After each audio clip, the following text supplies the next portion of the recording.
The charge that President Reagan personally knew of the plan to divert profits from Iranian arms sales to Contra rebels in Nicaragua was refuted today at the congressional hearings into the so-called Iran-Contra affair. The former National Security Advisor, Admiral John Poindexter, said that the buck stopped with him and that he'd made a very deliberate decision not to ask the President for his approval. Admiral Poindexter explained that he wanted to give the President the option of what he called plausible deniability. However, he did say that Mr. Reagan approved weapons sales to Iran strictly as an arms for hostages deal. So far, the President has claimed that arms deals were not started as a trade for hostages, but instead to win over moderate forces in Iran. Tonight, the White House spokesman Marlin Fitzwalter said the President felt gratified at having his statements on the diversion of funds to the Contras confirmed. As for trading arms for hostages, the President apparently cannot recall either seeing or signing a document approving that deal. He does not, however, dispute the contention that he did so. Gavin Esler now reports from Washington on today's developments there. Another remarkable day at the Iran-Contra hearings here in Washington, a day of mixed fortunes for President Reagan. On the central question of the inquiry, whether the President knew about the diversion of funds to the Contras, we heard from Admiral Poindexter what we assumed to be the definitive answer. The President did not know. But the Admiral also said the President, on another key matter, had apparently lied to the American people. Today's witness, John Poindexter, is important because he is the bridge between all that Oliver North was doing and what the President knew about it. Poindexter's former job as National Security Advisor means that, unlike Colonel North, he was in daily contact with President Reagan. North has already testified that he sent Poindexter no less than 5 memos on the subject of the diversion of funds to the Contras, and have assumed these were passed to the President for approval. Throughout the conduct of my entire tenure at the National Security Council, I assumed that the President was aware of what I was doing and had, through my superiors, approved it. On or about Friday, November 21st, I asked Admiral Poindexter directly, does the President know? He told me he did not. The implication of North's testimony was that there were only 2 explanations. Either Poindexter and the late CIA Director William Casey were in some kind of a conspiracy with the President to pursue a covert foreign policy, or Poindexter and Casey were in a conspiracy to keep the President in the dark. It is this stark choice which has transfixed Washington for months, and if Poindexter did not tell the President, why not? Poindexter first described how Oliver North came to him in February 1986 with his neat idea to take money from the Ayatollah and use it to finance the Contras. He said something to the effect that, Admiral, I think I have found a way that we can legally provide some funds to the democratic resistance through funds that will accrue from the arms sales to the Iranians. To make a long story short, in the end, I thought it was a very good idea at the end of this conversation, and I personally approved it. Did he ask you for your approval?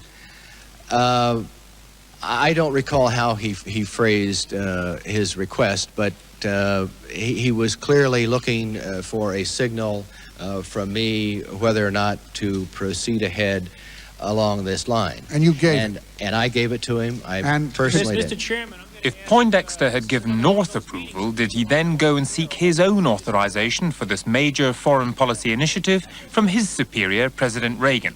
This led to the crucial question of the whole scandal. Although I was convinced that we could properly do it, and that the President would approve if asked, I made a very deliberate decision not to ask the President so that I could insulate him from the decision and provide some future deniability for the President if it ever leaked out.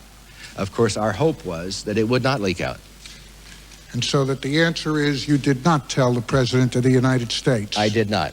And that for a period of whatever it is, 9 months, you kept it from the President of the United States for the reasons you've given.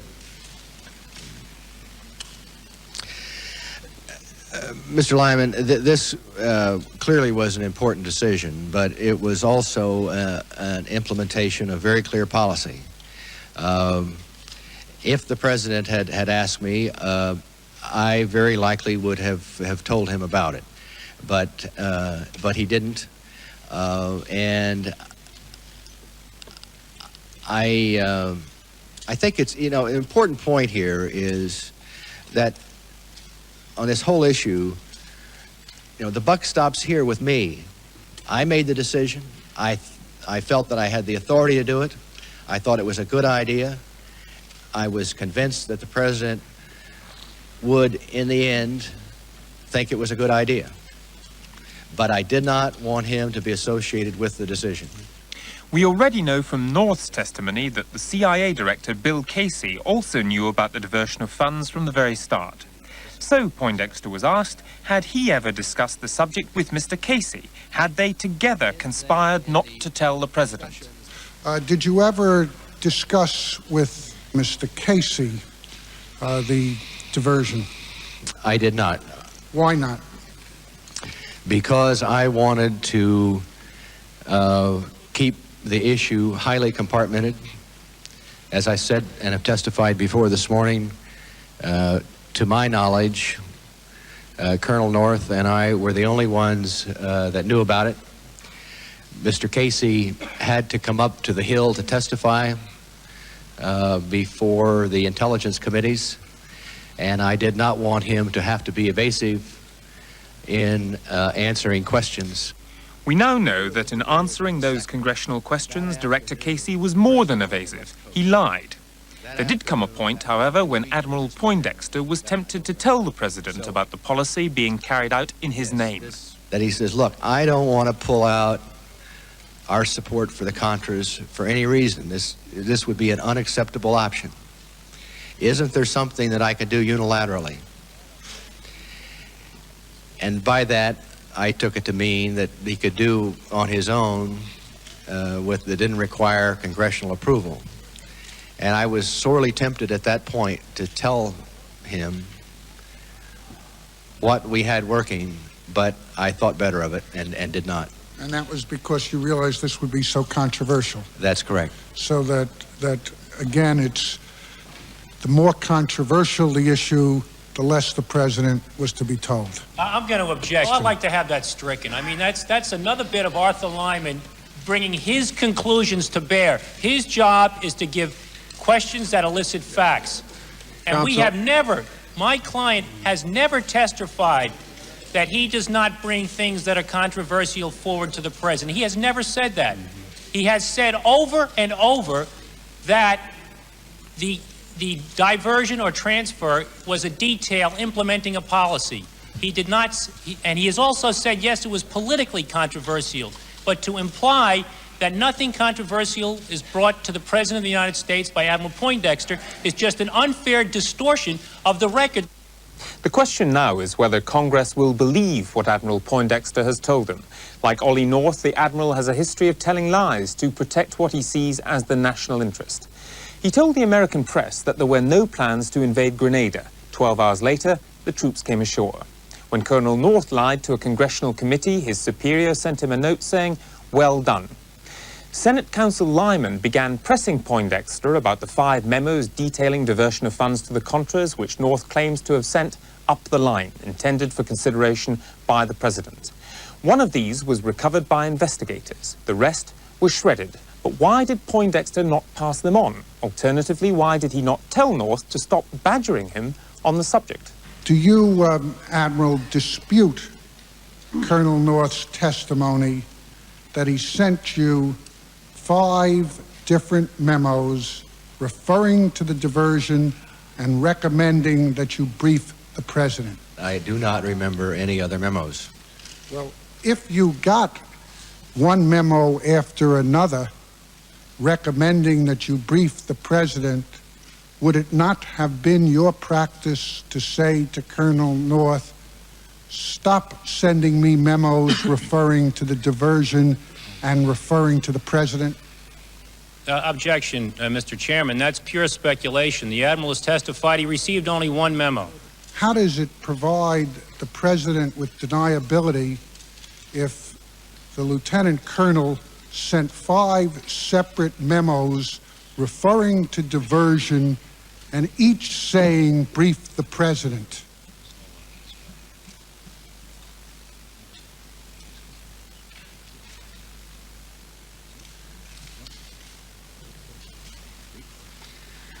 Well, Mr. Lyman, as I've testified already, I do not recall any other memos. I frankly don't, to my knowledge, there weren't any other memos. Admiral Poindexter's testimony began with a clear statement of how President Reagan allegedly lied to the American people and did so simply to save the administration from political embarrassment. In November 1985, the CIA organized a secret shipment of Hawk anti-aircraft missiles to Iran. When the affair began to unravel a year later, critics of the president said it was a straight arms for hostages swap.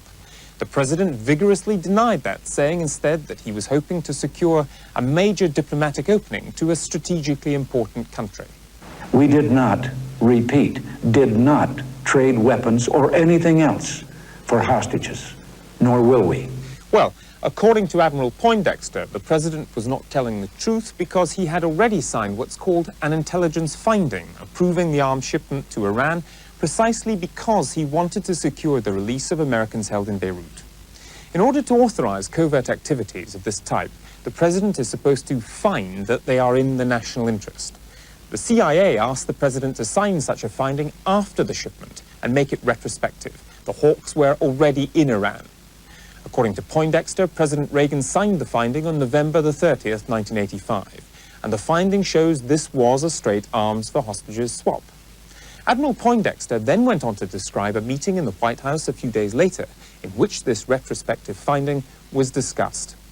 I had spoken to Director Casey about the meeting before it took place, and knew that at that point that Director Casey was in favor of the idea. And the president listened to all of this very carefully. And at the end of the discussion, at least the first round, he sat back and he said something to the effect, and this is not a direct quote, but it was something to the effect that I don't feel that we can leave any stone unturned in trying to get the hostages back. We clearly have a situation here where there are larger strategic interests, but it's also an opportunity to get the hostages back. So, a document proving that from the outset the president was aware that far from a major diplomatic initiative, the arms for Iran deal was a trade for American captives in Beirut, lay in Admiral Poindexter's safe. Then, in November 1986, the whole scandal blew open when a Beirut newspaper leaked details of the arms shipments. The Attorney General, Ed Meese, began an inquiry and telephoned Poindexter to ask him to sort out his authorization for the transactions. Poindexter next described how a subordinate brought him the politically devastating document and what he then did with it. He pulled out this November finding. It was actually signed in December, and my recollection is that he said something to the effect that that they'll have a field day with this, or something to that effect. And my recollection is that the import of his comment was that up until that time in November of 1986, the president was being beaten about the head and shoulders, that this was, the whole Iranian project was just an arms for hostage deal. Well, this finding, unfortunately, gave that same impression. And I frankly didn't see any need for it at the time. I thought it was politically embarrassing. And so I decided to tear it up. And I tore it up, put it in the burn basket behind my desk. With that testimony, Admiral Poindexter appears to have admitted that he obstructed justice. He's not alone. Oliver North and Robert McFarlane have made similar admissions. It's a measure of the president's political difficulties that now so many of the key players in the Reagan White House have been forced to admit the parts they played in covering up administration policy. Well, joining me now from Capitol Hill, where the hearings have just finished, is Congressman Lewis Stokes. Congressman Stokes, do you believe Admiral Poindexter when he says that he did not tell President Reagan about the diversion of funds to the Contras, or is he still protecting his commander-in-chief? Well, this is a significant witness, and I think it is particularly important that we have an opportunity to not only hear all of his direct testimony, but to also probe very thoroughly on cross-examination, because he is a key witness. He was the man who was directly in between Colonel North and the president, and I really think that we have to deeply probe the testimony he's giving in this hearing. But does that suggest you've got some doubts as to whether his testimony today did, in fact, on this issue at least, leave the president in the clear? Well, it is difficult for me to believe that a man of his caliber and of his intellect would make the kind of momentous decision that he said he would make and did make for the president. He admits that it was a momentous decision, and at the same time, I'm sure he would have to admit that this was a political decision that he was making for the President of the United States. That, to me, is definitely not just incredulous, it's certainly unbelievable, and I think it needs very deep probing. How damaging to President Reagan is the other thing that the Admiral said today, that the President signed an intelligence finding which showed that the Iran arms deal was basically a straight swap for hostages, despite what the President was telling the American people on television. Oh, I think that just very clearly shows the President did not tell the truth. It's as simple as that. Do you think the President was lying? It is just that simple. Well, what does that do to the credibility of the President, do you think? Well, the only problem is the president is not a witness in this hearing. And, but in terms of his credibility, he is going to have to answer to the American people as to why he did not tell the truth on that issue. Or, unless he wants to refute publicly the testimony of his former national security advisor. What does all this, what you sat through with Oliver North last week and into this week and what you've heard today, what does this tell you about the running, the administration of the Reagan White House? Well, I think what it really shows, or what it really depicts, is a White House that was out of order. We have subordinates to the President of the United States who admittedly were running this government without telling the President of the United States what they were doing. And if we assume that what they're telling us is true, and it means that we had a president in office who, by virtue of either having designated the kind of authority that he should have withheld or retained, or by subordinates who have usurped that power, we find a White House in which actions were being taken which are highly suspect in terms of their legality without the knowledge of the president.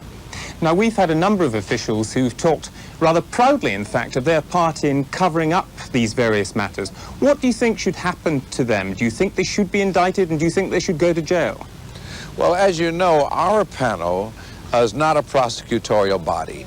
It is simply our job or our mandate from the Congress for us to be able to ascertain what the facts were and then report those facts both to the Congress and to the American people. The matter of prosecution is not something that lies with our panel or our committee. That is the job of Judge Walsh, who is the independent prosecutor appointed as a result of the application by the Attorney General Meese. But I appreciate that point, but do you think there's any appetite to see people being punished for this matter, or would people rather, having gone through the agony of the hearings, rather forget about it?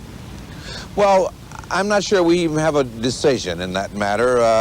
I think we're talking about two separate types of responsibility, and I really don't think that as a panelist that we ought to involve ourselves in the other aspect. Finally, Congressman, do you think that we've reached the climax of these hearings now, that really you know where the buck stops and there's not very much more that we're going to learn? Well, I think we've reached a real highlight, both with North and with Poindexter, but I also think that there's some other very interesting individuals from whom we should hear. I have in mind some of the CIA personnel. I think also Secretary Schultz, Secretary Weinberger, I think are persons from whom we should hear. So even though we've heard from two of the main characters, I think we should also hear from some others. Congressman, thank you very much for joining us straight from the hearings. Thank you. Thank you. Well, Admiral Poindexter told the world today that he did not tell the president about the diversion of funds to the Contras. What we will never know is whether the other man who knew the whole story from the very beginning, the CIA director William Casey, did tell the president. Casey's access to his friend Ronald Reagan was as great, if not greater, than Poindexter's. With Bill Casey's death, the story has come full circle, a question of whether one believes the word of the President of the United States. Admiral Poindexter is back on the stand again tomorrow, but that's all from Washington. Now back to London. And we'll be hearing from Gavin Esler in Washington again tomorrow night.